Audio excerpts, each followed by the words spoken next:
Halo semua, di video kali ini saya akan membahas tentang The Millionaire Exodus. Artinya milioner, orang kaya yang punya aset 1 juta dolar ke atas, dia exodus. Exodus itu apa? Pindah gitu. Nah, ketika mereka pindah, paspor negara apa yang jadi favorit orang-orang kaya tersebut? Nah, beberapa waktu lalu saya membaca satu artikel yang menarik di Bloomberg. Dia mengutip Henley Private Wealth Migration Report 2024. Google aja, ada reportnya sih. Jadi di report itu ternyata uh, miliuner ya, itu ternyata berpindah-pindah setiap tahunnya. Jadi mereka mungkin tahun ini negara A, besok pindah ke negara B, terus ke negara C. Ya nggak tiap tahun pindah sih, tapi jumlah orang kaya yang pindah ke warga negaraan itu meningkat dari tahun ke tahun. Nah, negara mana yang mereka tinggalkan? Terus mereka menuju negara apa? Dan kenapa mereka pindah gitu? Nah, milioner yang dimaksud di sini adalah perorangan dengan aset liquid minimal 1 juta US dollar. Kalau dirupiahkan saat ini sekitar 15,5 M. Aset liquid ini di luar properti tempat tinggal Bapak Ibu. Jadi benar-benar aset yang ada di rekening bank atau rekening investasi yang siap dibelanjakan kapan aja. Nah, kalau milioner 1 juta US dollar, senti milioner itu berarti punya 100 juta milioner, 100 juta US dollar ke atas. Kalau bilioner berarti punya 1 miliar US dollar ke atas. Ya, jadi ada istilah milioner, senti milioner, dan bilioner gitu. With a B. Nah, berdasarkan Henley Report tersebut, 3 negara yang paling banyak mengalami eksodus orang kaya, artinya orang-orang yang milioner ke atas itu pindah ke negara lain di tahun 2024 adalah nomor satu Cina. Ya, diperkirakan ada 15.200 orang dengan aset 1 juta ke atas di Cina itu pindah ke negara lain. Nomor duanya Inggris, 9.500 orang. Nomor tiganya India, 4.500 orang. Nah, anggap saja ya, satu orang kaya China ini, waktu dia pindah warga negara, dia bawa 20 miliar aja. Kan 1 juta dolar itu 15,5 M. Anggap aja waktu dia pindah, dia bawa 20 M ke negara lain. Nah, kalau dikali 15.200 orang, itu berarti 304 triliun. Ya. 304 triliun ini cukup untuk beli, untuk akuisisi saham Bank BRI, semua saham yang beredar, di harga 5.500, terus masih ada uang kembali sisa 100 triliun, seperti itu. Nah, jadi dibayangkan 15.200 orang ini, satu orang kalau bawa 20 M itu bisa akuisisi Bank BRI dan masih ada sisa 100 T. Nah, saya yakin ya China itu ekonomi terbesar nomor 2 dunia. Tidak mungkin yang pindah itu kelasnya cuma milioner. Pasti ada yang senti dan bahkan ada yang bilioner gitu. Jadi uang yang pindah ke negara lain jumlahnya itu nggak kira-kira. Nah, jadi bisa dibayangkan um, eksodus orang kaya itu adalah kehilangan untuk suatu negara gitu. Nah, padahal kalau jumlah ini dia investasikan entah di pasar modal di dalam negeri atau dia investasikan di sektor real di negaranya, itu entah sudah tercipta likuiditas yang berapa besar, tercipta lapangan kerja yang berapa banyak gitu. Nah, mengapa orang-orang kaya ini keluar dari suatu negara? Menurut laporan Henley Report tersebut dan juga saya rangkum, itu satu, merasa tidak aman gitu ya. Ya, mungkin dia tinggal di situ, dia merasa diincar gitu. Kejahatannya tinggi, ya namanya orang kaya gitu kan. Pasti kan orang kaya itu jadi incaran penjahat gitu. Nah, kemudian mungkin keluarganya pindah ke luar negeri, bapaknya pindah, anaknya ikut. Suami istri nikah, ikut suaminya ke negara tujuannya gitu. Pekerjaannya, jadi mungkin dia punya bisnis atau punya tawaran kerja yang bagus di luar negeri, ya udah sekalian pindah gitu. Pajak juga, nah kalau pajaknya tinggi, orang juga nggak nyaman. Kualitas hidup, ya kualitas hidup bisa dari lingkungannya, bisa dari juga polusinya seperti itu. Nah, peluang investasi, mungkin dia mau invest di luar negeri, kebetulan ada bisnisnya di sana. Nah, atau ya itu dapat karpet merah gitu. Orang pada nawarin, dah sini aja. Saya juga pernah ketemu dengan suatu asosiasi investasi dari Luxembourg, mereka bakal menawarkan, ya Bapak set up company aja di sini Pak. Kalau Bapak set up company, kami kasih bisnis visa. Langsung kalau mau ke Eropa nggak usah apply visa lagi, langsung bisa masuk untuk sekian orang gitu. Nah jadi kalau kamu punya uang, yang nawarin banyak gitu. Nah kalau China sendiri kenapa paling banyak ditinggalkan? Itu kombinasi dari beberapa hal. Nah, China itu kan negara komunis. Paham yang mereka gunakan itu adalah common prosperity. Ini mohon maaf harusnya ada S ya, prosperity, bukan prosperity. Nah, kemakmuran bersama. Nah, kemakmuran bersama ini kalau kita sebagai masyarakat awam gitu ya, atau mohon maaf ya, kelas menengah bawah, sounds good gitu. Iya dong, jangan orang kaya sendiri dong gitu kan. Maksudnya yang satu tinggi sekali, kaya banget kayaknya, naik bisnis kelas, first class, makannya yang mahal, tinggalnya rumahnya mewah segala macam. Dengan kita yang, aduh kok kayaknya nggak bakal bisa kayak gitu. Sehingga perlu common prosperity, jangan terlalu jauh. Untuk orang yang, mohon maaf sekali lagi, menengah bawah itu mungkin sesuatu yang sounds good gitu. Tapi kalau coba kamu pikirkan kamu yang jadi orang kaya itu, kamu mungkin sudah kerja keras sekali dari muda, banting tulang, ya, take risk, di mana kamu ambil suatu peluang bisnis yang kalau gagal kamu kehilangan semuanya, tapi karena berhasil, kamu sekarang punya segalanya dari sisi materi. Nah, dengan melakukan semua itu kamu kaya raya. And then kamu kaya raya, tiba-tiba kamu sudah bayar pajak semua segala macam, kamu harus sama dengan orang lain yang usahanya minim gitu. Apakah itu fair? Jadi eh, kalau dibilang common prosperity itu bagus, ya tergantung dari sudut pandang mana. Kamu lagi ada yang di struggling, atau kamu sudah ada yang di sukses. Kalau orang sukses kan mengatakan, kenapa orang itu gagal? Ya, mungkin dia usahanya kurang keras, atau usahanya sudah keras tapi kurang pinter gitu.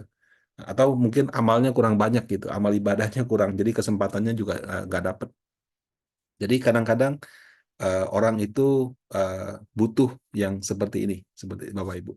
Ya, jadi uh, kalau kita katakan orang kaya sekali tidak fair gitu, mungkin ada yang memang dia lahirnya sudah anak bangsawan atau anak orang kaya. Tapi orang yang kaya dari usahanya sendiri juga banyak loh. Dan tidak semuanya dari generasi tua. Bahkan di setiap generasi itu jumlah orang kaya makin banyak dari waktu ke waktu. Ya, jadi common prosperity ini kalau di telinga orang-orang yang sudah punya dana, punya uang banyak, mungkin bukan konsep yang terlalu mereka senangi gitu. Nah, selain itu juga ada masalah pada pajak ya. Jadi di sini ada artikel Bloomberg, China move to tax the ultra rich for overseas investment gains. Artinya orang-orang super kaya di Cina itu mulai dipajakin sama pemerintah China untuk investasi luar negerinya. Rupanya selama ini kalau di Cina eh, itu pendapatan luar negerinya tuh kayak jarang diutak-atik gitu. Jadi mungkin mereka punya saham di luar negeri untung nggak bayar pajak. Nah kan banyak tuh perusahaan orang-orang Cina yang apa IPO-nya di New York. Dia mungkin untung di sana, nggak bayar pajak di China gitu. Nah, sekarang karena propertinya lagi slow down, jadi kalau pemerintah China itu salah satu penghasilannya dari menjual tanah. Jadi dia jual tanah ke developer, developer bangun. Begitu propertinya lagi slow down, penjualan tanahnya juga slow down, income-nya turun. Jadi supaya mereka income-nya masih bisa dipertahankan, mereka mulai sisir dari sisi pajak. Nah, pajak yang diincar itu pajak penghasilan luar negeri. Indonesia dari dulu sudah luar negeri juga termasuk yang dipajakin, tapi sama kayak Cina, saya rasa. Pelaporannya sama deteksinya kurang begitu bagus. Nah, belakangan karena pendapatannya kurang, itu pajaknya China tuh mulai incar penghasilan luar negeri itu. Ya namanya juga diincar pajak ya, di negara manapun sama sih. Itu pasti pusing tujuh keliling Bapak Ibu. Ya. Bahkan kalau saya baca artikel lebih lengkapnya, mereka itu diincarnya bukan cuma 1 tahun terakhir, bahkan ada yang 10 tahun terakhir. Terus udah dikasih tahu sekian, lu mau bayar atau gimana? Nah, masalah orang kalau diinvestasi kan kalau pas saya lagi untung, oke lah. Oke, saya pernah untung, tapi sudah kalah semua tahun ini, udah rugi lagi. Masa saya harus bayar yang keuntungan tahun lalu? Nah, jadi itu yang menjadi problem ya, tidak nyaman bagi bagi apa orang kaya di sana. Nah, untuk sebagai upaya penagihannya berhasil kan harus pegang data. Nah, itu juga Indonesia juga sudah join sih. Jadi ada namanya AEOI, Automatic Exchange of Tax Information gitu. Jadi 150 negara itu sudah kerjasama untuk kalau misalnya ada orang negara dia di situ, dia akan laporkan ke negara asalnya. Nah, China itu juga sudah bergabung di situ, sehingga pada saat dia kirim surat tagihan pajak ke orang-orang itu sudah dengan data. Nah, itulah yang salah satu hal yang mungkin membuat orang-orang kaya sana nggak betah seperti itu. Ya mungkin ada masalah polusi, mungkin juga bisnisnya di US lagi sukses, dia ke US, mungkin juga banyak hal lain gitu. Ya. Nah, kalau begitu kenapa Inggris ada nomor urut 2? Inggris kan negara barat, kapitalis gitu. Ternyata di Inggris juga punya masalah lainnya. Jadi kombinasi daripada Brexit. Ya, Brexit, kemudian kalau saya kebetulan punya family tinggal di sana, gara-gara Brexit itu eh, pindah-pindah ke antar negara Eropa kalau dari Inggris jadi susah. Jadi dulu tuh langsung lewat-lewat aja, sekarang itu kayak ada proses tambahan karena dia sudah bukan bagian dari Uni Eropa. Kemudian gelombang imigran ilegal yang besar gitu. Kemudian kenaikan biaya hidup, dan kemudian juga yang belakangan ini politik, karena di Inggris itu ada perubahan signifikan pada partai pemenang politiknya. Yang tadinya misalnya partainya A, sekarang jadi partainya B gitu. Nah, partai pemenang pemilu itu pada waktu dia kampanye, itu adalah dia mau tax the rich, artinya pajakin orang kaya. Nah, jadi apa income tax, pajak penghasilan dinaikin. Kemudian ada wacana wealth tax, jadi bukan dari pendapatan, tapi dari kekayaan gitu. Nah, ya terus terang saja Bapak Ibu ya, kalau dari kacamata orang kaya, kamu naikin pajak penghasilan atau kamu mau kenakan pajak atas kekayaan, itu adalah cara langsung untuk kamu ngusir dia dari negara itu.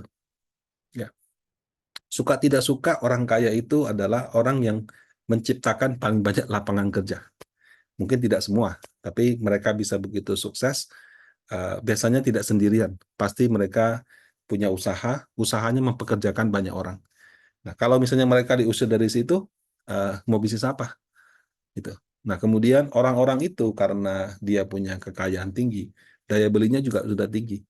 Kamu jual satu Alphard atau sama satu Toyota Land Cruiser, dengan kamu jual motor 10 biji, lebih mahal satu unit itu. Nah, jadi perputaran uang yang dia hasilkan itu jauh lebih besar. Itu yang menggerakkan ekonomi. Jadi kalau kamu uh, uh, berlaku ibaratnya tidak fair ke orang-orang itu, mereka sudah bayar pajak, tapi kamu masih tambah-tambahin, ya tentu mereka akan pindah juga dari negara itu.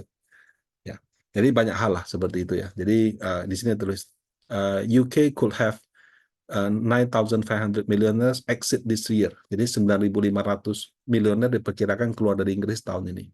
Wealthy are voting with their feet. Artinya orang kaya itu voting dengan kakinya. Kalau dia merasa tidak nyaman, dia tinggal ke negara lain gitu.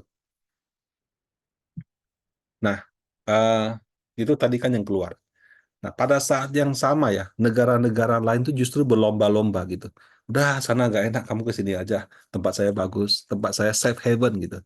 Mereka kasih golden visa, mereka kasih insentif pendirian family office, insentif pajaknya dibebaskan atau dibikin kecil.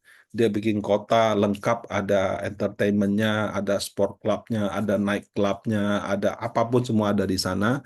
Butlernya, makanannya semua dibikin nyaman, sehingga orang itu mau tinggal di sana gitu. Jadi kalau kamu berduit itu rasanya kayak raja. Nah, beberapa tahun ini yang paling rajin adalah UAE, UEA ya, Uni Arab Emirates. Jadi Dubai, Abu Dhabi gitu. Mereka paling rajin membuat komunitas seperti itu. Nah, alhasil dari perpindahan itu yang dapat paling banyak nomor satu UAE. Nah, nomor dua USA 3.800. Ya, saya kira sebagai ekonomi negara nomor satu di dunia, land of opportunity masih ada di sana. Jadi mungkin orang ke sana. Peringkat tiga ada di Singapura, 3.500 orang. Baru negara-negara yang lain. Nah, uh, jadi uh, orang kaya itu ibaratnya duitnya banyak. Orang kalau duitnya banyak di mana-mana dikasih karpet merah. Ya. Dia kalau naiknya bisnis class first class, antrinya juga beda. Kemudian sampai di sana ngurusin semuanya sudah ada yang take care. Nah, family office itu berkembang pesat di Arab Saudi di Dubai gitu ya. Mereka sampai semua hal mereka urusin, mulai dari pengelolaan kekayaan, pengelolaan pajak, bagaimana untuk keluarganya, kalau ada sengketa seperti apa, semuanya orang terima beres gitu. Nah, itu menyebabkan uang-uang tersebut mengalir ke sana. Ya, tentu ya ada orang-orang kaya, ada orang-orang yang mungkin melihat peluang bisnis di sana gitu ya. Ya, pada saat saya baca ya fraudster ya, penipu-penipu yang itu juga pada ngumpul di situ gitu. Nah, jadi tergantung lah gitu ya. Tapi ya pada dasarnya orang kaya itu kalau pegang duit eh, kemanapun mereka diterima. Maksudnya banyak negara yang mau terima gitu. Nah, Indonesia gimana? Ya kita lihat tidak ada di top 10 ya. Tidak ada top 10 yang masuk, juga tidak ada di top 10 yang keluar gitu. Artinya apa ya? Orang kaya kita kurang banyak gitu.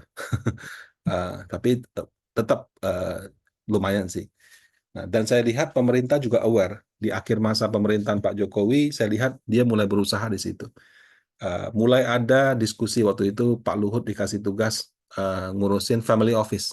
Ya, cuma mungkin dikasihnya sudah mendekati akhir pemerintahan nggak sempat. Mulai ada golden visa. Ya, Indonesia itu kalau dibandingkan Singapura aja, aduh buka rekening susah deh. Ada peraturan OJK yang APU PPT. Kalau warga negara asing itu harus punya kitas atau kitab baru bisa buka rekening. Kalau kita ke Singapura pakai paspor sudah bisa buka rekening bank gitu.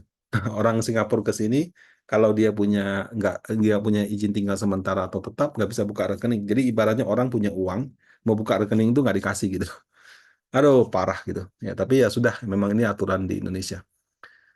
Jadi memang sudah ada beberapa persyaratan ya. Golden visa kalau bawa sekian juta dolar, taruh di mana, langsung dapat visa, bisa beli ini, bisa beli itu. Eh, hak milik hak milik properti nggak ada, tapi hak guna untuk properti diperpanjang. Nah, tapi kalau di luar negeri mereka pakainya 99 tahun. Indonesia itu masih 20 tahun, 30 tahun bisa diperpanjang. Dalam konteks untuk orang mau tinggal lama di sini, 20-30 tahun itu kurang panjang gitu. Kalau bisa 99 tahun, kenapa? Karena orang mau bisa pikirkan itu diwariskan. Nah, itu baru soal rekening properti gitu ya. Belum kalau ada kalau uang banyak, keluarga banyak, biasanya sudah pasti ada sengketa. Pengadilannya gimana, hukumnya gimana. Terus notarisnya, konsultan hukumnya, pajaknya, investmentnya, Inggrisnya fasih nggak? Orang-orang itu kan dari luar negeri. Berarti kamu harus bisa fasih bahasa Inggris, fasih mungkin bahasa Mandarin, fasih juga mungkin bahasa India. Kenapa? Itu orang-orang kaya itu datang dari situ. Jadi kalau kamu punya bahasa kurang bagus, itu juga akan sulit.